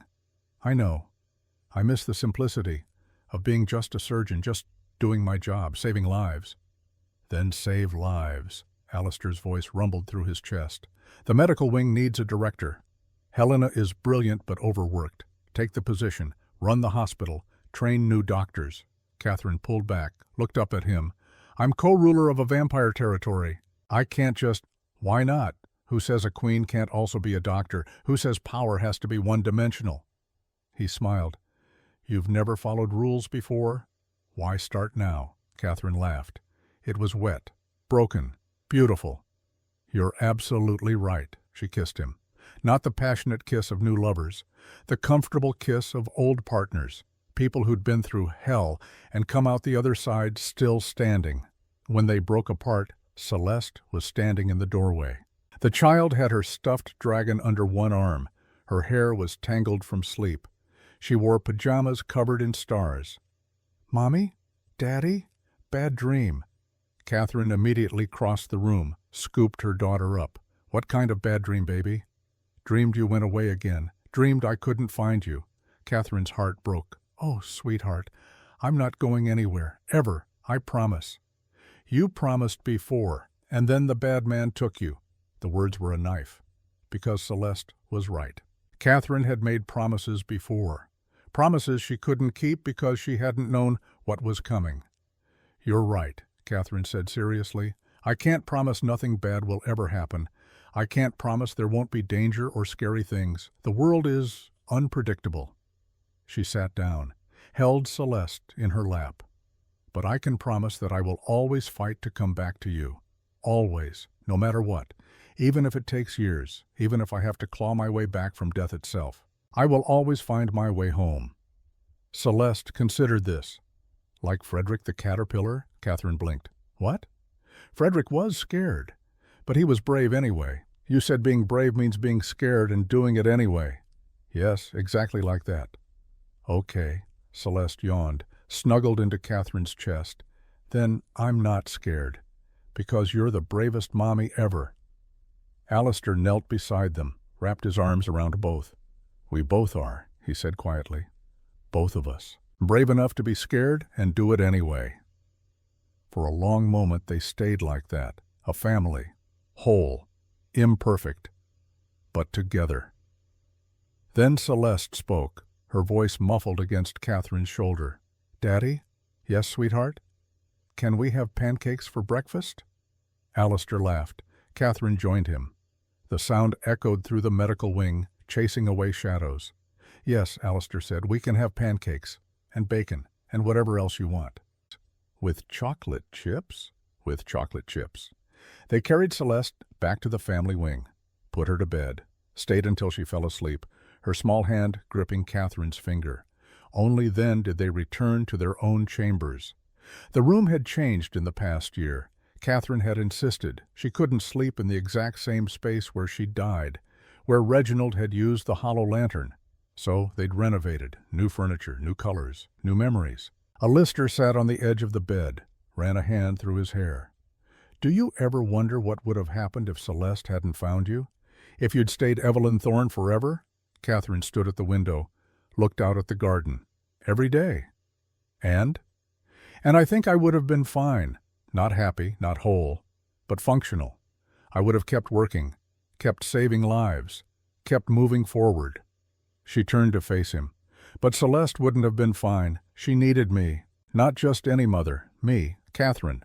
The only person whose mind was quiet enough to let her breathe." "So you're glad she found you?" "Glad isn't strong enough. I'm grateful. I'm awed. I'm humbled by the fact that a 2-year-old child had more faith than anyone else. She looked for me every day for 730 days, never stopped believing I'd come back." Catherine's voice cracked. "She saved me, not the other way around."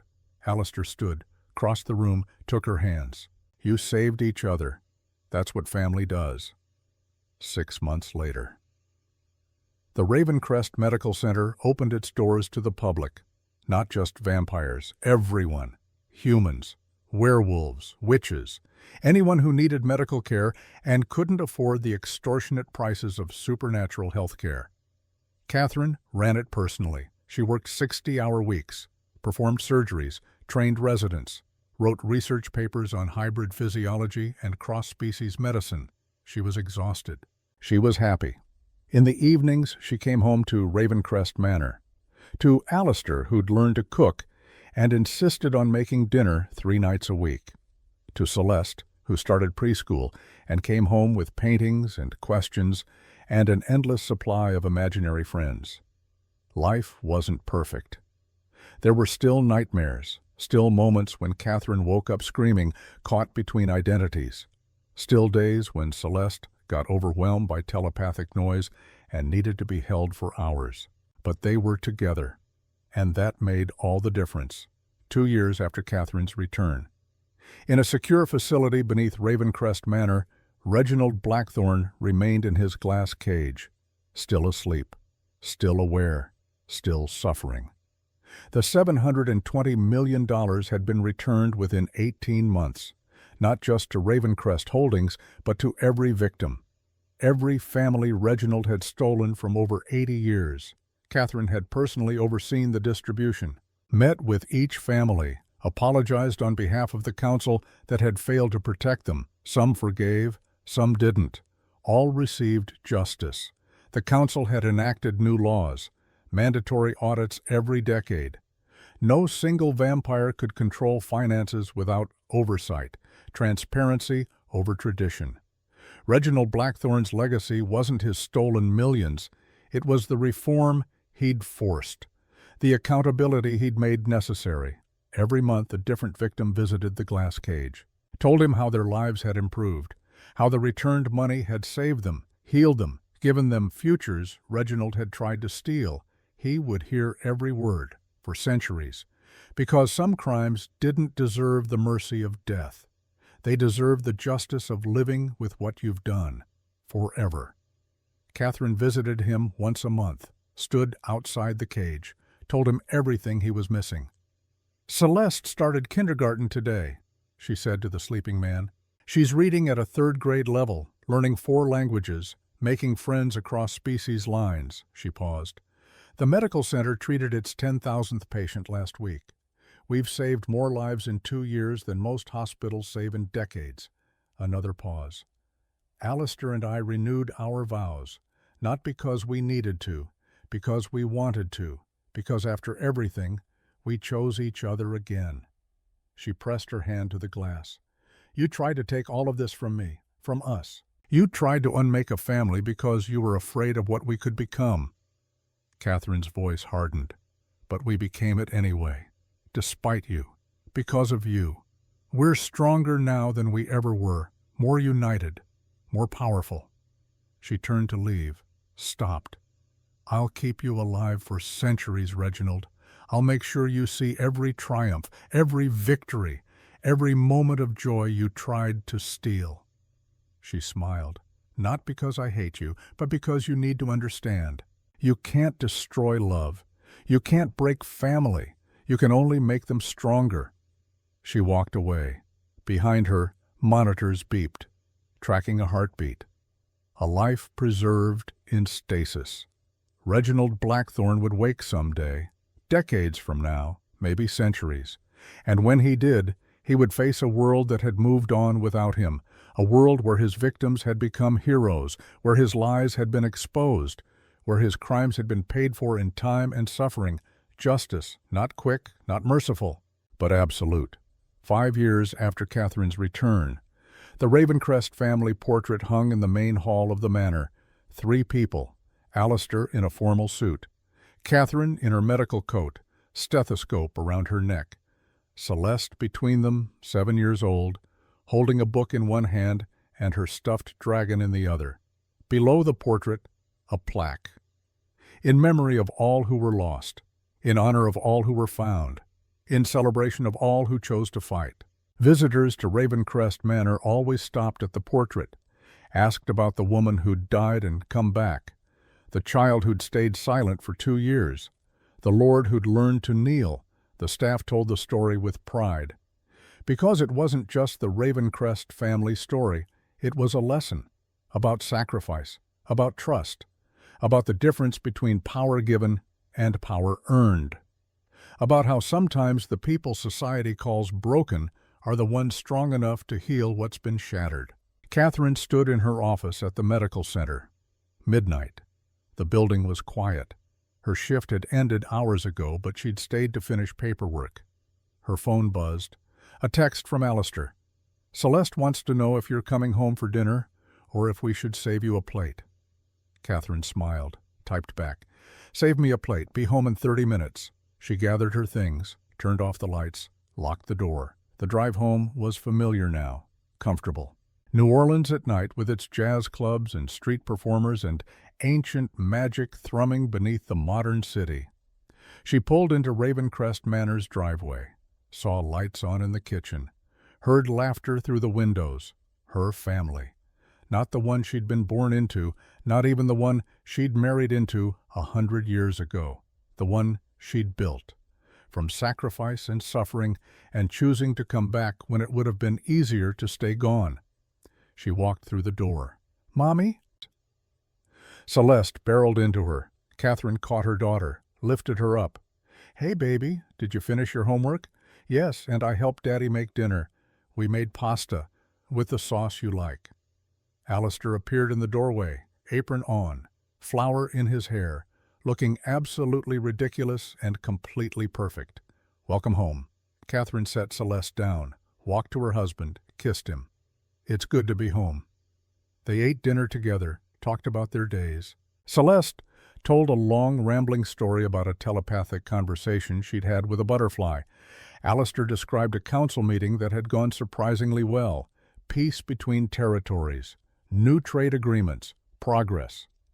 Catherine shared news from the medical center, surgeries performed, lives saved, a new hybrid medicine protocol that was showing promising results.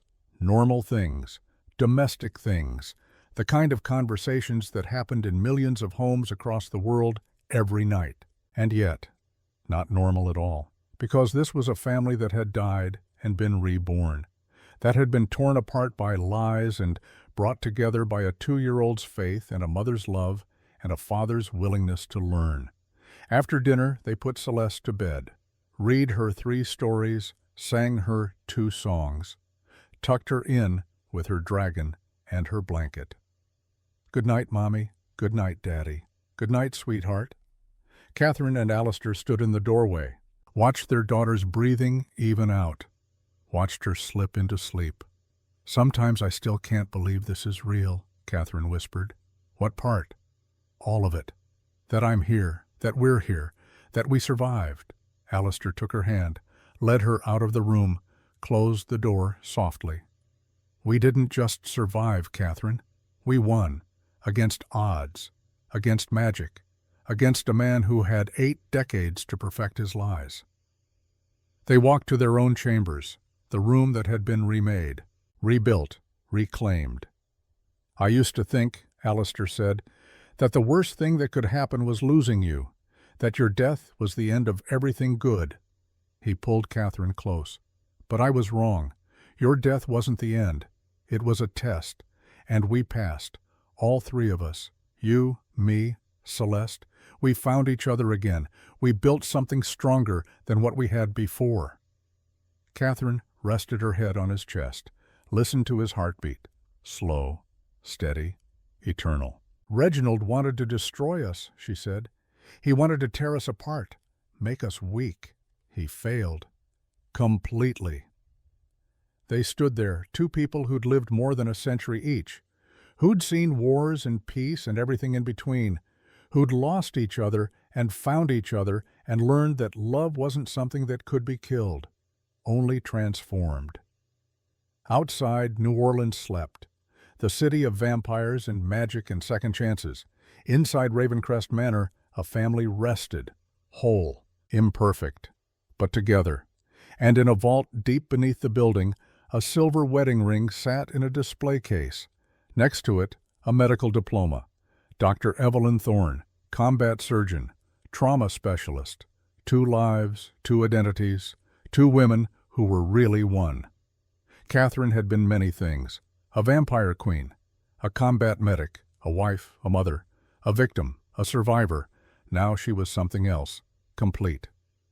Epilogue, the lesson, 20 years later. Celeste Ravencrest stood in the main hall of Ravencrest Manor, 22 years old, graduate degree in medicine and telepathic studies, engaged to be married, about to take over the medical center her mother had built. She looked at the family portrait, her parents, herself at 7. A woman approached, elderly, human, walking with a cane. "Excuse me, are you Celeste Ravencrest?" "I am. I wanted to thank you. 20 years ago, when I was a child, I was in an accident. Your mother operated on me at the medical center, saved my life. She didn't charge us a penny." The woman's eyes were wet. "I went on to become a teacher, taught 200 children over 20 years, all because your mother gave me a second chance." Celeste smiled. She gave a lot of people second chances, including herself. After the woman left, Celeste stood alone with the portrait. She thought about the stories her parents had told her, about sacrifice and survival, about choosing love over fear, about being torn apart and putting yourself back together stronger. She thought about Reginald Blackthorne, still sleeping in his glass cage beneath the manor, still aware, still paying for what he'd done. She thought about the lesson, the real lesson, not about revenge, not about punishment, about honor, about the difference between power given and power earned, about how her mother had died to save her, had forgotten everything to protect her, had clawed her way back from oblivion because a 2-year-old refused to stop believing, about how her father had knelt before an entire council, had admitted failure, had chosen partnership over pride, about how family wasn't who you're born to, it was who chose to stay, who fought to come back, who loved you enough to die and brave enough to live. Celeste touched the portrait's frame. "Thank you," she whispered, to her mother, to her father, to the family that had refused to break. "Thank you for teaching me that sometimes the people society calls broken are the ones strong enough to heal the world." She walked away, into her future, carrying the lessons of the past. Because the greatest love stories aren't about people who never lost each other. They're about people who found each other again, and again, and again, no matter how many times death tried to separate them. In Catherine's office at the medical center, a plaque hung on the wall. It read, "Honor is not never falling. It is standing up for what's right, even when centuries of tradition say otherwise. Legacy is not bloodline. It is who stands beside your children when the world collapses. Family is not who births you. It is who chooses to stay. And sometimes the woman the world calls dead is the only one strong enough to teach the living how to survive." Dr. Catherine Ravencrest, former combat surgeon, current co-ruler of the Western Territories. forever a mother who refused to stay dead.